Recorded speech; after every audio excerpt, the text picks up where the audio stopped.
Hello everyone, আশা করি সবাই ভালো আছেন। যে যেখান থেকে আমাদের ভিডিও দেখতেছেন, আমি চেষ্টা করি নিয়মিত ভিডিও দেওয়ার জন্য, বাট বর্তমানে অনেক দিন হয়ে গেছে।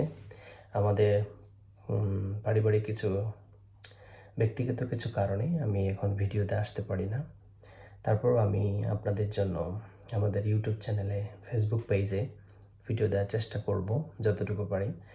আপনারা হয়তোবা যারা অনেকে ইউকে নিয়ে অনেক নিউজ দেখেছেন, তো সবাই জানেন ইমিগ্রেশন অভিবাসন নিয়ে অনেক পরিবর্তনের আভাস আসতেছে। তো এটা বর্তমানে যে আভাসগুলো আসতেছে, এটা আমাদের মতো ইমিগ্রেন্টদের জন্য যদিও অনেকটা আসলে দুঃখের বিষয়। তবে একটা হচ্ছে, আমি যেহেতু এখানে অনেক দিন ধরে আছি, তো আমি অনেকের সাথে কথা বলার পরে যেটা বুঝলাম যে ইউকে এমন একটা দেশ, এখানে ইমিগ্রেশন পলিসি সবসময় পরিবর্তন হতে থাকে। এটা মানে এক কথায় যে এখানে ইমিগ্রেশন পলিসি অত্যন্ত মানে খুবই পরিবর্তনশীল একটা বিষয়। মানে এখানে ঘন ঘন পরিবর্তন হয়। তো কী বিষয়গুলো পরিবর্তন হতে যাচ্ছে, মানে এরকম একটা পরিবর্তন আনতে যাচ্ছে যে ইউকেতে নর্মালি যারা স্কিল ওয়ার্ক ভিসায় থাকে, তো তারা 5 বছর পরে ইউকেতে সেটেলমেন্ট পেয়ে থাকে। তো এটা হচ্ছে 5 বছর পরে আইএলআর পাওয়ার জন্য তারা এলিজিবল হয়ে থাকে। বাট তারা হচ্ছে এখন ওরা পরিকল্পনা করতেছে যে 5 বছর থেকে বেজ লাইনটা 10 বছরে নিয়ে যাবে।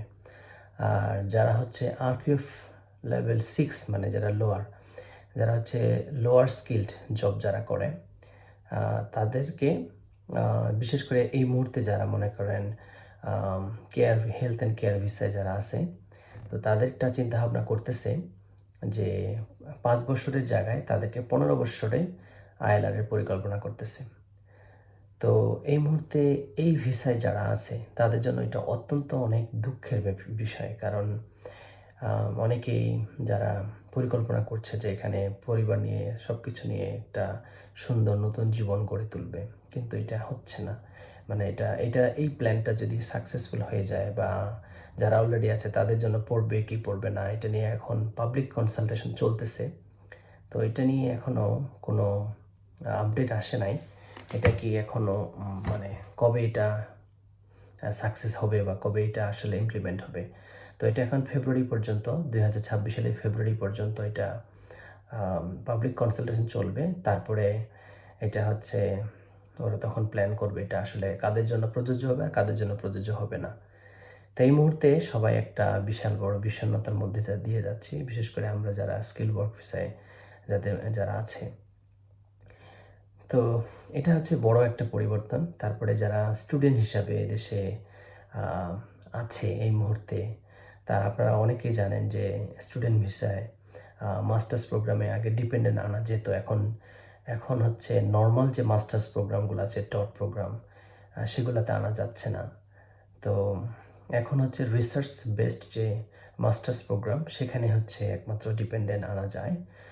আর কোনো মাস্টার্স প্রোগ্রামে ডিপেন্ডেন্ট আনা যায় না। আর পিএইচডি প্রোগ্রামে আসলে এখানে পিএইচডি প্রোগ্রামে আসলে এখানে হচ্ছে ডিপেন্ডেন্ট আনা যায়। আরও একটা দুঃখের ব্যাপারটা হচ্ছে 2027 সালের জানুয়ারি থেকে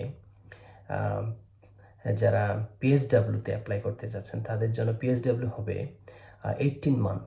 মানে এখন বর্তমানে এই মুহূর্তে এই পিএসডাব্লিউর হচ্ছে মেয়াদ হলো 2 বছর।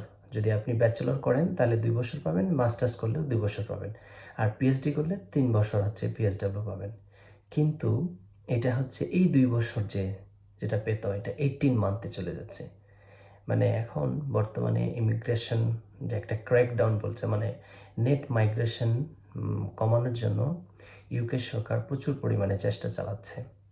তো এটা হচ্ছে একটা বড় ধরনের ধাক্কা, যারা এদেশে স্বপ্ন নিয়ে আসছে, যে তাদের জন্য আসলে একটা বড় ধাক্কা, যে কিভাবে সামনে নিয়ে এগিয়ে যাবে, কিভাবে নতুন করে ফ্যামিলি সুন্দর একটা জীবন গড়বে ইউকেতে।